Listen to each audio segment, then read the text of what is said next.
나다니엘 호손 원작의 젊은 굿맨 브라운 3부작 두 번째 시간입니다.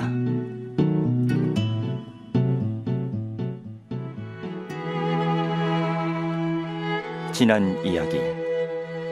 젊은 굿맨 브라운은 아내와 작별 인사를 나누고 어둠이 내리고 있는 숲길로 들어선다. 굿맨 브라운은 숲속에서 한 노인을 만나는데 그는 젊은 굿맨 브라운의 아버지는 물론 할아버지의 친구였다고 말한다. 숲속을 걷던 굿맨 브라운은 자신에게 교리 문답을 가르쳐준 구디 클로이스를 발견하고 놀란다.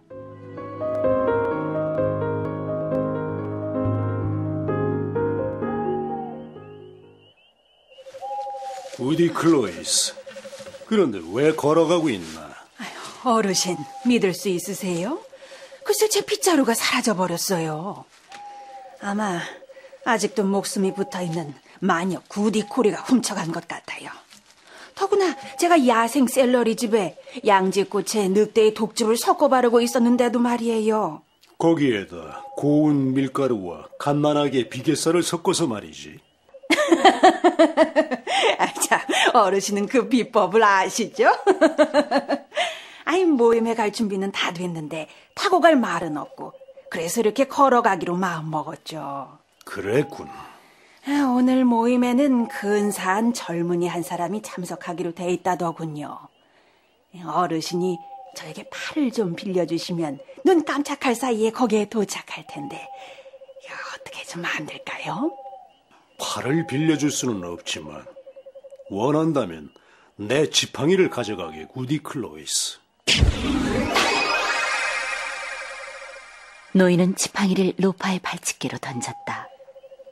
그러자 옛날에 이집트 마술사들에게 건네준 막대기가 그랬던 것처럼 그 지팡이는 살아 움직이는 듯했다. 하지만 굿맨 브라운은 이 사실을 알아차리지 못했다. 그가 놀라서 시선을 위로 향했다가 다시 내렸을 때는 구디 클로이스도 지팡이도 보이지 않았고 노인만 혼자서 아무 일도 없었던 것처럼 차분히 그를 기다리고 있었다.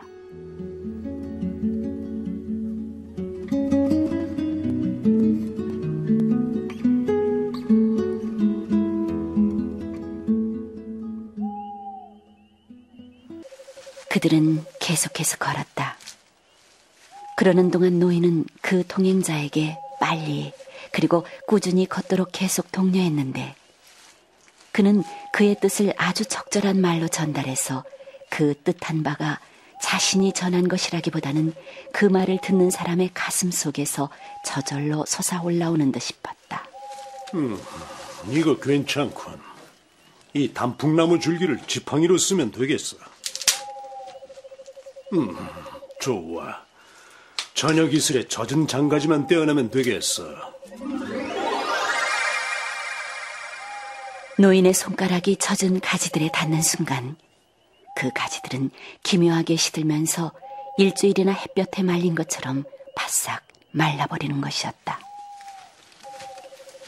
두 사람은 경쾌한 걸음으로 잘 걸어갔는데 음울한 분지에 이르자 굿맨 브라운은 갑자기 나무 그루터기에 주저앉으며 더 이상 가지 않겠노라고 버텼다. 어서 일어서게. 영감님, 이제 결심했습니다. 이젠 한 발짝도 더 움직이지 않겠습니다. 저는 그 만화님이 천국을 향해 가고 있다고 믿었는데 빌어먹을 악마한테 가고 있으니 어찌 된 것입니까? 그게 사랑하는 페이스를 버리고 제가 그 노파를 따라가야 할 이유가 될 법이나 합니까? 차츰 생각이 달라질 걸세.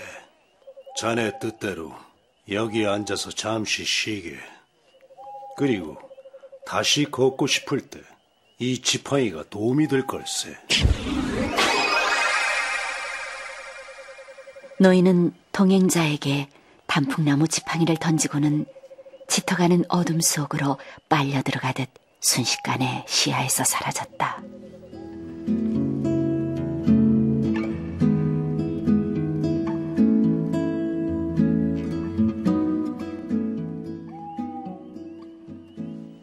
굿맨 브라운은 길가에 잠시 앉아 생각했다. 악의 구렁텅이에 빠지지 않고 나를 건져내다니 정말 다행이야. 아침 산책길에서 맑은 양심으로 목사님을 대할 수 있고 국힌 집사의 시선으로부터도 전혀 움츠러들 필요가 없게 됐어.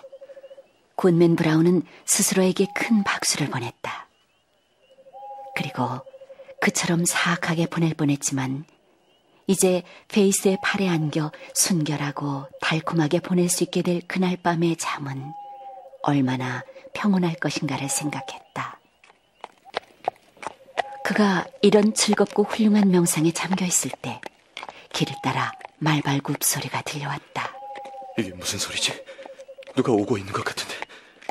어쨌든 숲 안쪽으로 몸을 숨기는 게 좋겠어.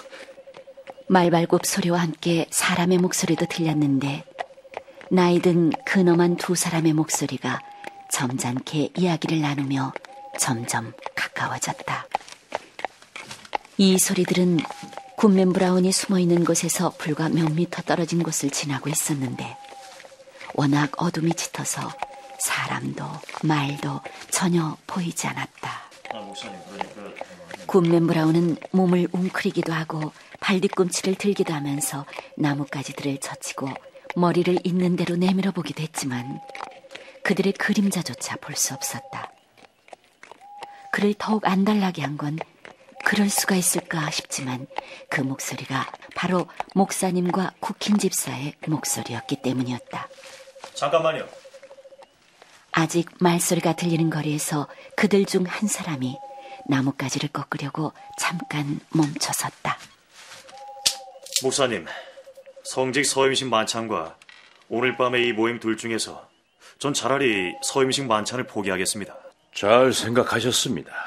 사람들이 그러는데 우리 교인들이 팔머스와 그 너머에서도 온답니다. 게다가 인디언 주술사들도 상당수 참석한다고 합니다. 그렇습니까? 인디언들은 그들 방식대로 우리들 중 제일 뛰어난 사람들 못지않게 많은 주술을 안다고 하더군요. 네, 주술이 뛰어난 사람들이 많죠. 오늘 집회엔 아주 참한 젊은 여자 한 사람도 나온답니다. 잘 됐군요, 국힌 집사님. 목사의 엄숙하고 점잖은 목소리가 말을 받았다. 자, 서둘러 갑시다. 잘못하면 늦겠어. 아시다시피 내가 그곳에 도착하기 전엔 아무 일도 시작될 수 없으니까요. 말발굽 소리가 다시 덜커덕거리고 그처럼 이상하게 허공에서 주고받던 목소리들이 숲속으로 곧 사라져버렸다. 교회의 집회가 열려본 적도 없고 기독교인 한 사람도 기도해 본 적이 없는 그런 숲속으로.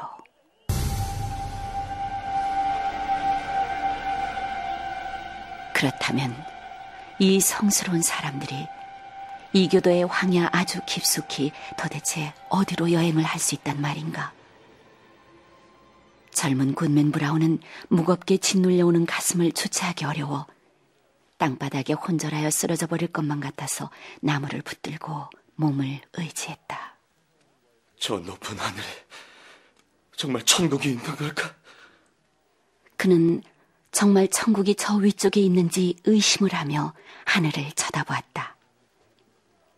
그러나 하늘엔 푸른 궁룡이 펼쳐있고 그 속에서 별들이 밝게 빛나고 있었다. 하늘엔 천국이 있고 땅 위엔 페이스가 있으니 악마의 태양에서 굳게 싸우리라! 그가 짙은 천체의 궁룡을 올려다보며 기도를 하려고 두 손을 들어 올리자 바람도 없는데 어디선가 구름이 나타나 밝게 빛나는 별들을 가려버렸다. 그 검은 구름덩이가 북쪽으로 빠르게 몰려가는 머리 바로 위쪽을 제외하고는 그래도 파란 하늘이 드러나 보였다. 머리 위쪽 허공에서 마치 구름 한가운데 서이듯 알 수 없는 이상 야릇한 목소리들이 들려왔다. 밭은 다 갈았나? 교회 가는 길이세요? 어서 마시라고. 잔뜩 취해보자. 처음에는 분명 마을 사람들, 성찬식 식탁에서도 만나고 선술집에서 떠들어대는 것을 본 적도 있는 경건한 사람들, 불경스런 사람들, 남자들, 여자들, 그가 잘 알고 있는 모든 마을 사람들의 목소리처럼 들렸다. 이쪽으로 그러나 다음 순간 그 소리들이 희미해져서 그저 바람도 없이 속삭이는 숲속의 웅얼거림을 잘못 들은 게 아닌가 생각하기도 했다.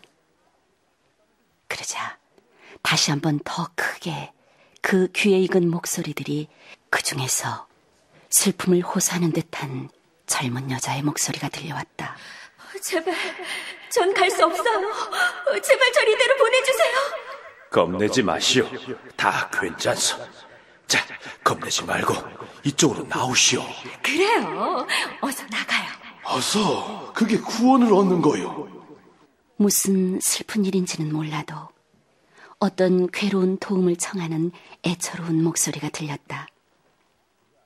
그러고는 보이지 않는 많은 무리의 사람들, 성자나 죄인들 모두가 그녀를 앞으로 나오도록 격려하는 것 같았다. 굿맨 브라운은 고통과 절망의 목소리로 부르짖었다. 그러자 마치 혼란에 빠진 비참한 무리들이 온통 황야를 누비며 그녀를 찾는 듯 숲의 메아리가 그의 목소리를 흉내내어 페이스, 페이스 하고 부르짖는 것이었다. 비탄과 분노와 공포의 외침이 밤하늘을 뚫고 나갈 때 불행한 남편은 숨을 죽이고 그 외침에 대한 응답을 기다렸다. 어두운 구름이 몰려가고 굿맨 브라운의 머리 위로 다시 맑고 조용한 밤하늘이 드러났다.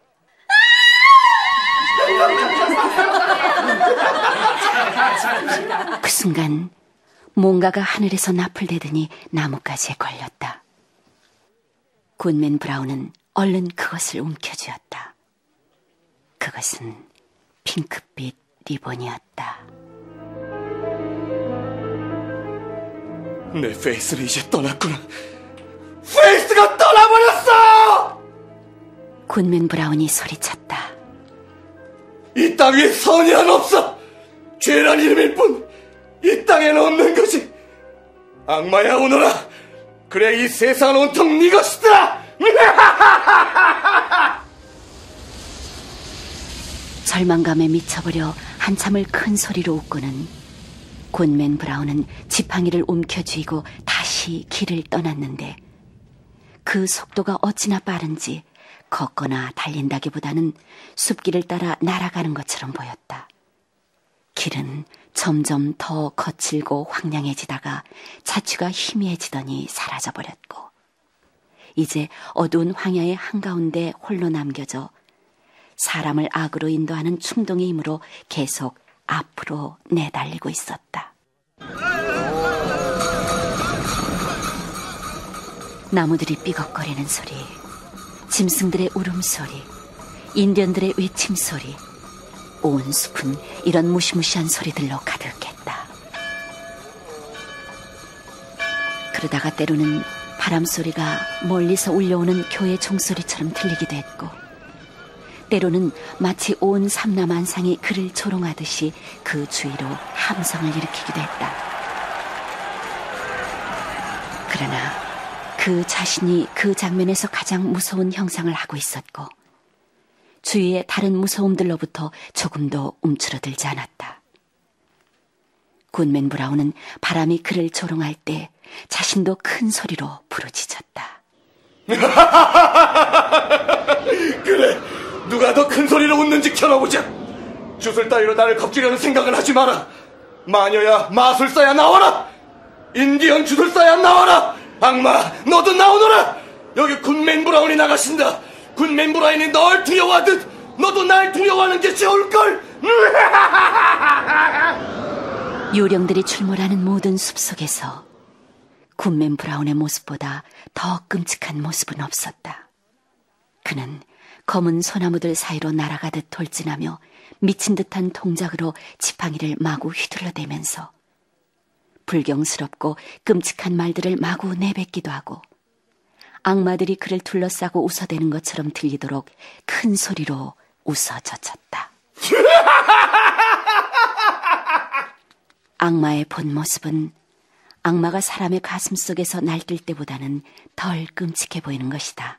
이 악마에 쓰인 젊은이는 그렇게 내달리다가 나무들 사이에서 떨리듯 타오르고 있는 붉은 불빛이 보이는 장소에 이르렀다.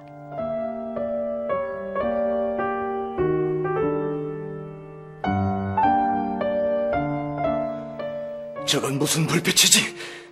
그 불빛은 숲속 공터에 쓰러진 나무 줄기나 가지에 불을 피워 그것이 한밤중에 밤하늘로 퍼져 올라갈 때와 같았다. 그는 자신을 계속 몰고 온 태풍 후의 고요함 같은 상태에서 잠시 쉬면서 많은 목소리들에 실려서 멀리서 엄숙하게 밀려오는 찬송가 같은 소리가 점점 커져오는 것을 느꼈다.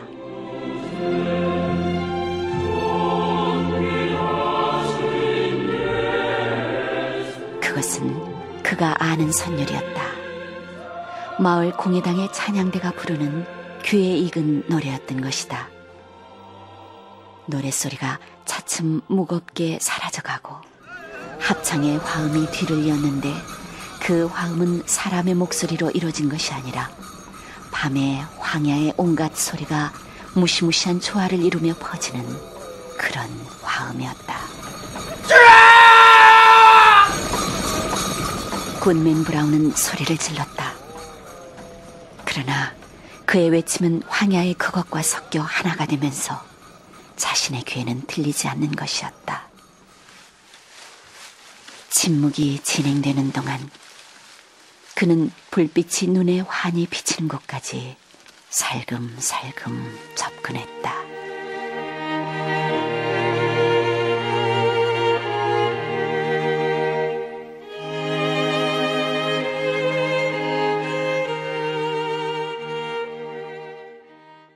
나다니엘 호손 원작의 젊은 굿맨 브라운 2부를 마칩니다.